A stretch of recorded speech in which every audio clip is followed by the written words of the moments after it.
Hi, this is Mr. Urrego, and I'll be solving a couple of word problems to help people. So this is the problem number 1.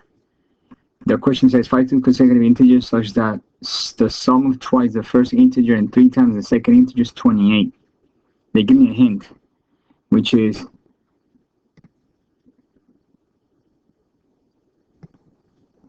they're saying that if x represents the first integer, then x plus 1 represents the next consecutive integer. And like I said, if you think about integers, you can say that consecutive integers could be 3, 4, 5 consecutive integers, one after the other one. And if my first number is 3, which is going to be called x, then 4, if I have x, I just need to add 1. So again, if x is 3, then 4 will be 3 plus 1, which is 4. Okay, consecutive, the one after the other one. That's why I have first number is x, and the next one will be x plus 1. Now let's write the equations. Once I define my variables, or basically I know how I'm going to label my numbers. First is my x, and the next consider is x plus 1. Then I go to the equation. I go to the word problem, sorry. And my first sentence says, find two consecutive integers such that the sum of twice the first integer and 3 times the second integer is 28. Find two consecutive integers, that's the question, such that, and here comes the equation, such that the sum of twice the first integer and 3 times the second integer is 28.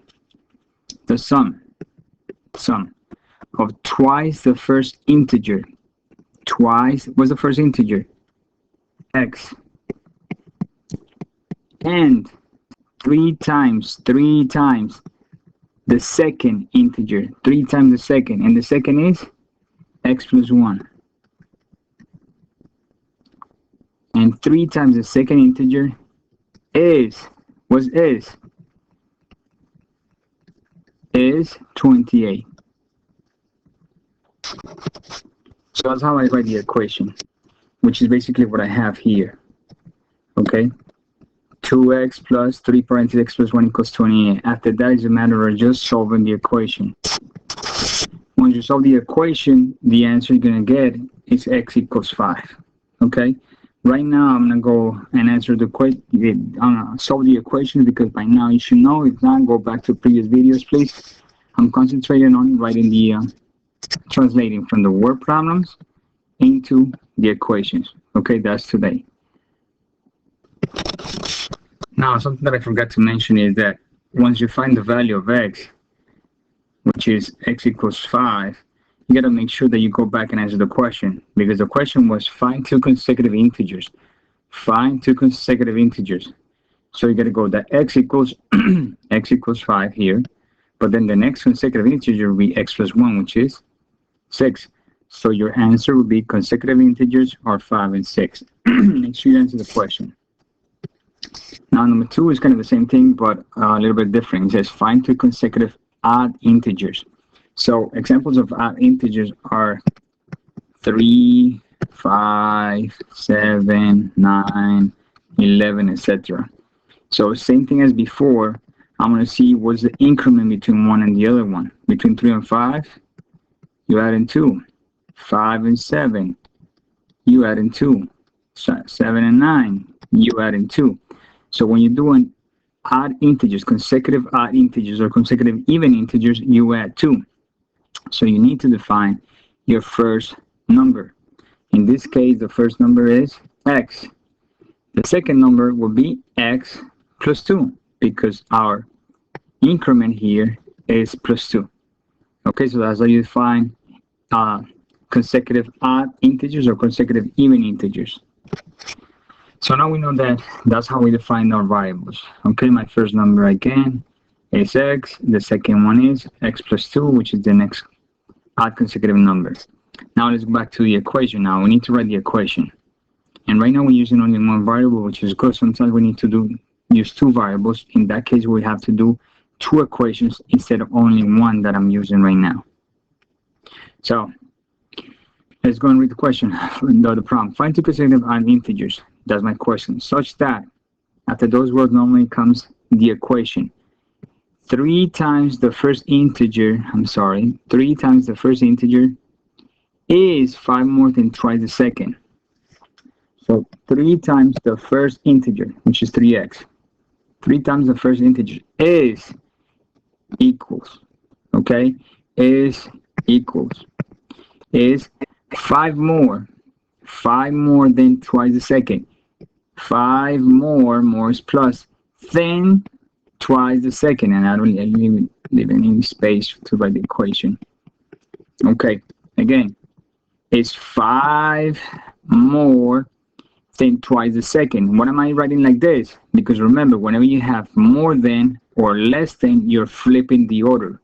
Okay, so more than or less than, you're flipping the order. So 5 more than twice the second. And what's the second? X plus 2, parenthesis, x plus 2. And basically that's this equation that I gave you today during class.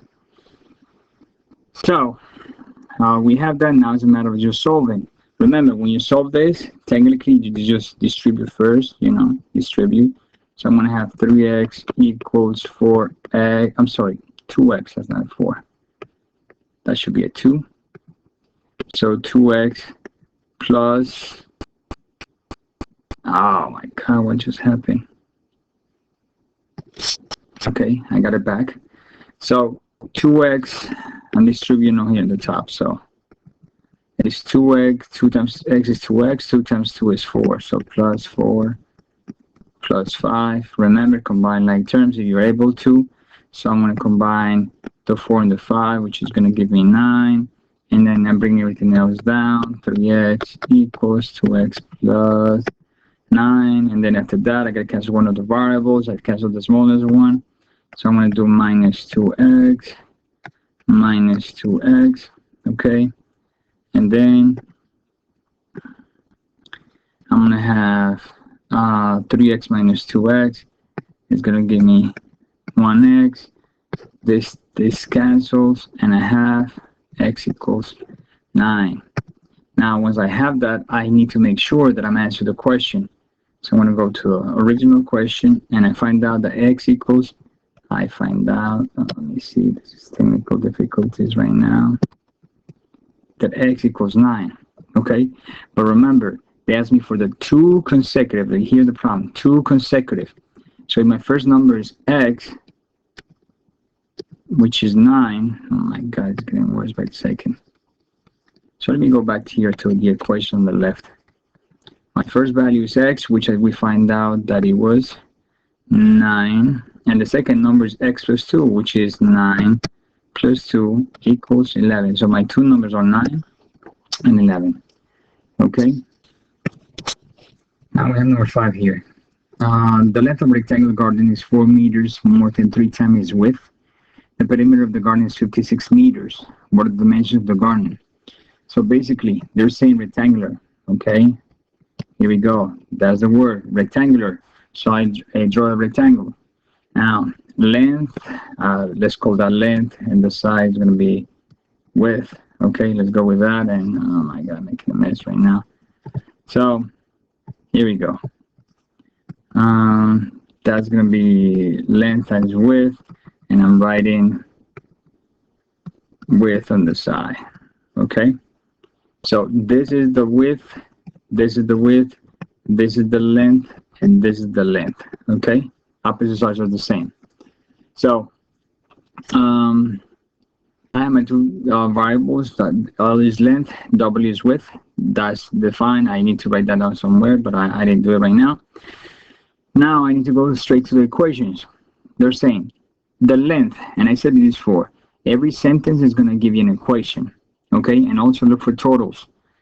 Again, every sentence is going to give you an equation. So this, the length of a rectangular garden is 4 meters more than 3 times its width, period. That should be an equation. Okay, now let's read it carefully. The length of a rectangular garden, length is L. The length of a rectangular garden is equals. Remember, it means equals. Keep going. 4 meters more than. 4 meters more than. 4 meters more than. Okay, remember flip, more than, flip. 3 times is width. 3 times, what's the width? The width is W. So, width. Technically, I don't need a parenthesis. So, let's get rid of those parentheses. So, again, the length is 4 more than 3 times the width. Okay? If you notice, that's my first equation that I have here. Okay? L equals 3W plus 4. First sentences, first equation. Here we go. Next one. The perimeter of the garden is 56. Perimeter of the garden is 56. Let's see what else. What are the dimensions of the garden? Okay, so now we have an issue. Right now they're giving me perimeter. Okay, but if you notice on my first equation, I have length and I have W as my variables. If I have 2 variables, that means I need 2 equations. Okay, right now I have 1 equation, but then I have perimeter equals 56. So somehow I need to relate both of them. But now if you start thinking, they give me perimeter. Okay, and I can deduct the perimeter formula from a rectangle here. So perimeter of a rectangle is equal to the sum of every side. So we got length here, and then we got W, and the top is another length, and here this side is another W. So technically I have 1 length plus another length is going to give me 2 lengths. And the W on this side is 1W, and this side is the other W plus 2W, which is the formula for the perimeter of a rectangle. Okay, so that's going to help me out. Why? Because they gave me the perimeter here. They're saying that's 56. So I'm going to plug that 56 right here, and I'm going to say, all right, so perimeter is 56, and I just need to rewrite the equation as it is, 2L plus 2W. And that will be my second equation, which is here on the top left. Okay, so now I have 2 equations with 2 variables. I have L here, W here, 2 variables, but I have on the bottom L here and W there. So if I have 2 variables, 2 equations, I'm able to solve that system by substitution, which I'm going to do right now. Now I have my 2 equations, make it a little bigger so I can work with them. So again, L and W my variables, L and W my variables. So the idea here is to solve this with substitution. Now, whenever we have 2 equations, I need to find out if there's any variable that has no number next to it. If you notice, the L here has a 2 next to it. The W here has a 2 next to it. The W on the top has a 3 next to it. The L here, there's no number, so that's the one that I want. Okay, besides that, I need to leave the variable by itself on one side of the equal sign, which is here, is by itself already on the left side of the equal. So technically, I'm ready to go. So I'll be your first step. Leave the variable by itself, which it is right now. Now I want to substitute this L into the other equation. So I need to write the second equation, which is 56 equals 2W plus 2L. But when you get to the variable, to the L, instead of writing the L, you're going to write whatever's on the other side of the equal sign, which is 3W plus 4. So 3W plus 4. Okay? So that's called substitution. Now, if you notice, in this equation, I only have 1 variable, which is the W and the W. So if you work with those, you're able to solve that, which is what we're going to do right now. Now we forget about the equations on the left and we concentrate on the one on the right. If you have a parenthesis, that's your first step. So 2 times 3W and 2 times 8. So 2 times 3W is going to give you 6W. And 2 times 4 is going to give you 8. I bring down everything. Oh my God, this is supposed to be, it looks like a snowman or something. That should be an 8. Okay. So 2 times 4 is 8. And I bring everything else down. I bring down the 56 equals 2 W. Okay? Now look at the equal sign. It's right there. So if they're in the same side, you combine like terms. Okay? So let's do that. I have 2W and 6W, which makes 8W. Bring down everything else. Plus 8 equals 56. Keep going. Oops, went too far. Now I need to leave W by itself, so I'm going to cancel doing the opposite, which is minus 8, 56 minus 8 is 48, I think so. Bring down the 8W, this 8's cancel. Last step, divided by 8, divided by 8. This 8's cancel, 48, is this right? I don't know, hold on. Yeah, so 48 divided by 8, 6 times 8 is 48. I doubted for a minute. Not good, not good. So 6 times 8 is 48, so my W, which is my width, is 6. I have one of the variables, which is the 6. I gotta go back and read the problem. It says, the question at the end, what are the dimensions of the garden? Which basically they're asking me for the width and for the length. So now that I know that the width is 6, I come back and I plug that value in here. I'm gonna plug it in there. So L is equal to 3W plus 4. L, let me put the line right here. L is 3W plus 4. L is 3 times 6 plus 4. 3 times 6 is 18. So L is 18 plus 4, which is 22. So your length is 22, your width is 6, and you're done. Make sure you answer the question always. Okay? All right. Let's look at number 6. One number is 10 more than another. If the sum of twice the smaller number and 3 times the larger number is 55, find the two numbers. So after we read this, we find out that they're talking about two numbers. One, they're saying there's a small one, and the other one is saying that there's a large number. Okay, so large and small. So we need to have two variables. In this case, what I did was name X and Y. Okay, X and Y. Now, I started writing the equations. So we have X, and right now we don't know who's going to be the big one. Okay, so let's cross this out. We have two numbers, X and Y. All right, let's start writing the equation. And again, remember, every sentence after that point, period, is one equation. Remember that. So we have one number is 10 more than another. One number, I don't know which one, so one number is 10 more than another. Okay, that's my first equation. Yeah, you notice that? My first equation.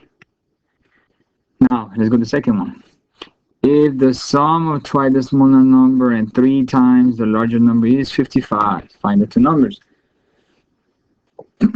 So, here we go again. Let's try it out. If the sum, I'm at it, of twice the smaller number.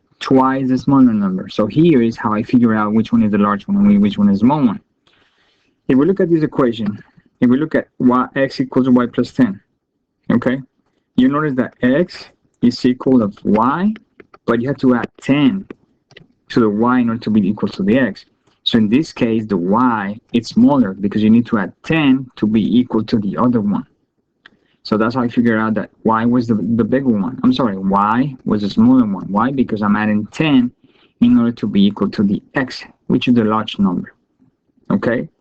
So that's how I figure out which one was the large number and which was the small number. So now that I know, I can label those. And I can say that x is the large number and y is the small number. So we go again, let's go back to the second equation.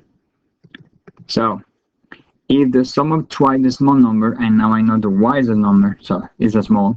If the sum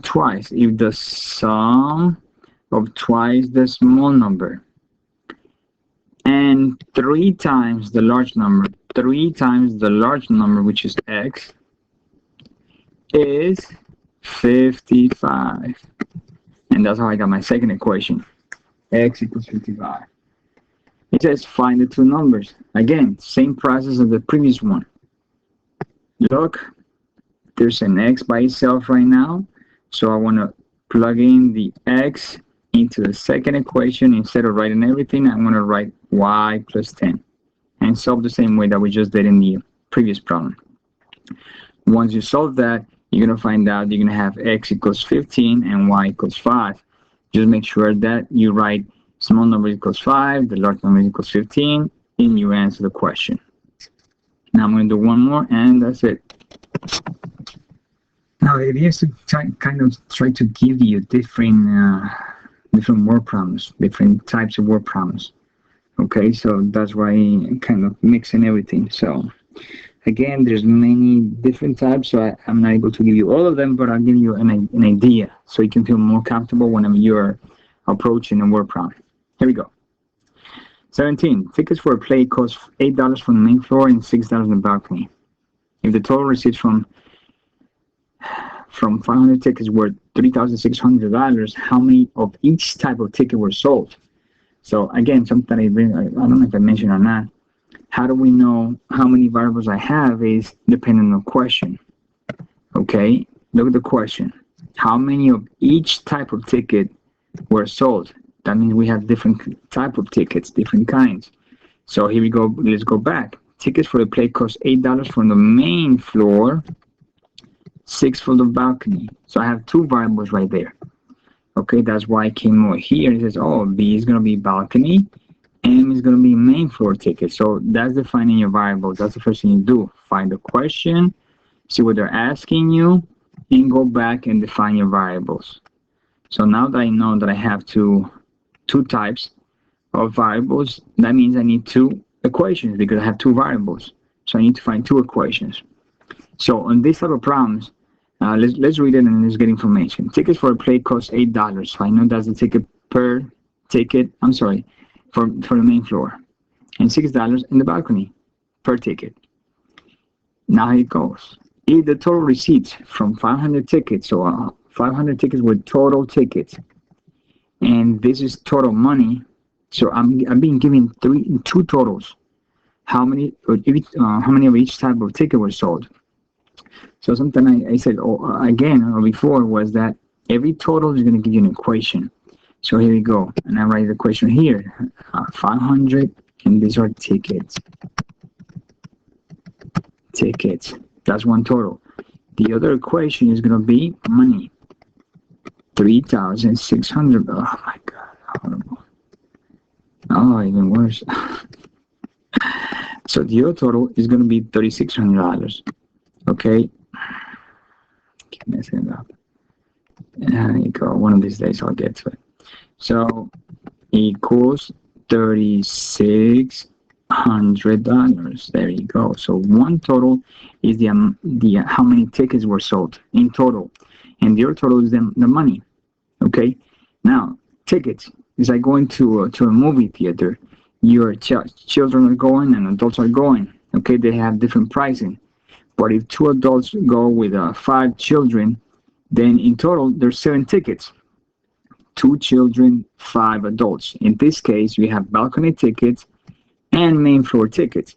So if this is the total for everybody, then that means you add in all balcony plus all main floor, and that'll give you the 500 tickets. So again, relate the variables and the total. 500 tickets. B is the balcony tickets, how many balcony tickets. M is how many main floor tickets. Okay, there you go, number of tickets. Now let's relate money. Money. We were told that $8 you're gonna pay for each main ticket, $6 for the balcony ticket. So this is the total money. They're gonna say, all right, so I'm gonna multiply $8 times the how many main floor. $8 times how many main floor tickets, which is M, and I'm gonna add that to where's the balcony? $6 times how many balcony tickets, which I have no idea, but I have a variable for that. B is how many balcony tickets is going to be.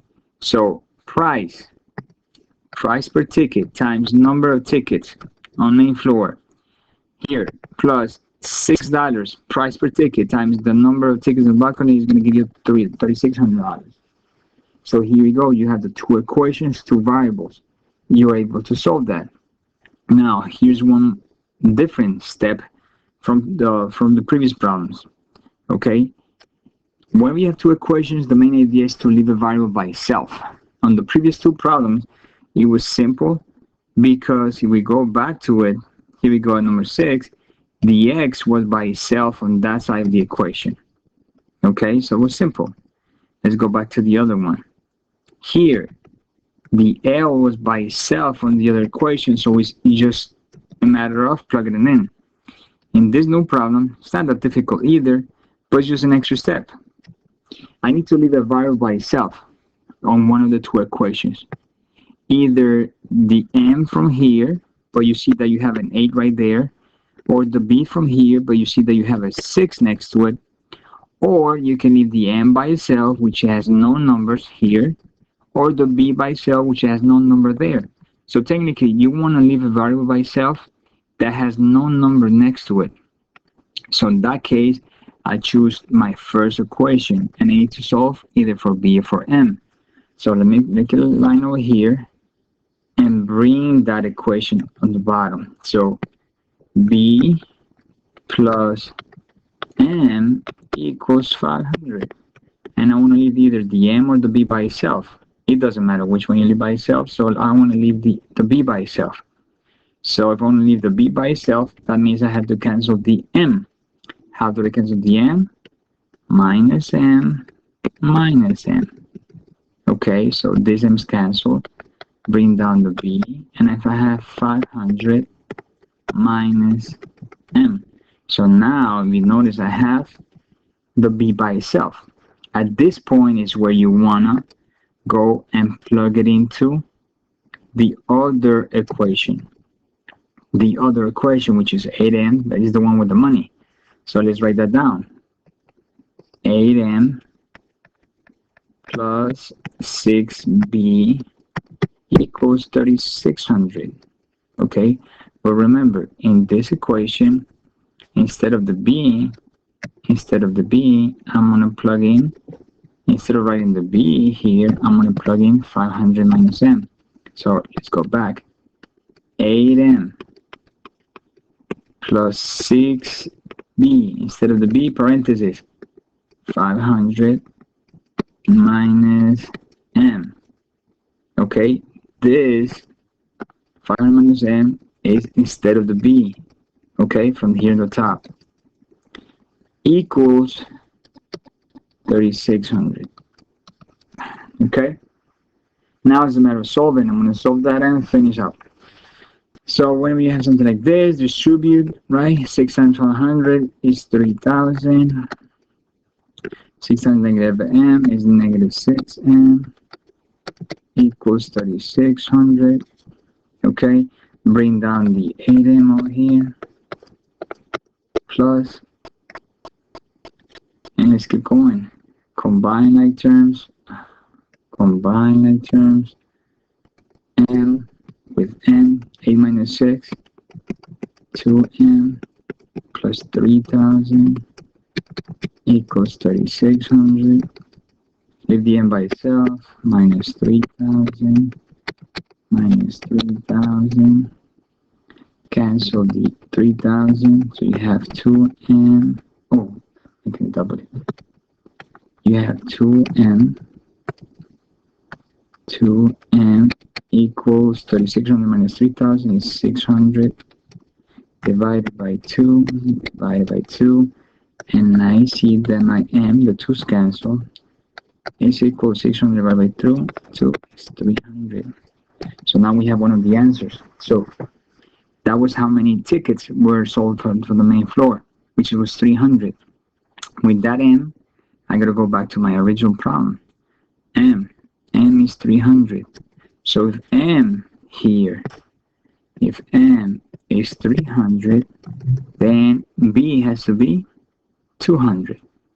You plug it in there, B equals, or you plug it into this one, and where's the B by itself? B equals 500 minus M. So 500, B here, I'm here right now. B equals 500 minus M, and M is 300. So 500 minus 300 gives you B equals 200. And those are the two answers. So main floor tickets, 300 tickets. Let me see what the answer is. Main floor tickets is 300 tickets here. Balcony, 200 tickets. Make sure you answer the question. Alright guys, good luck. I hope this helps a little bit. I'll see you tomorrow and good luck on the test tomorrow.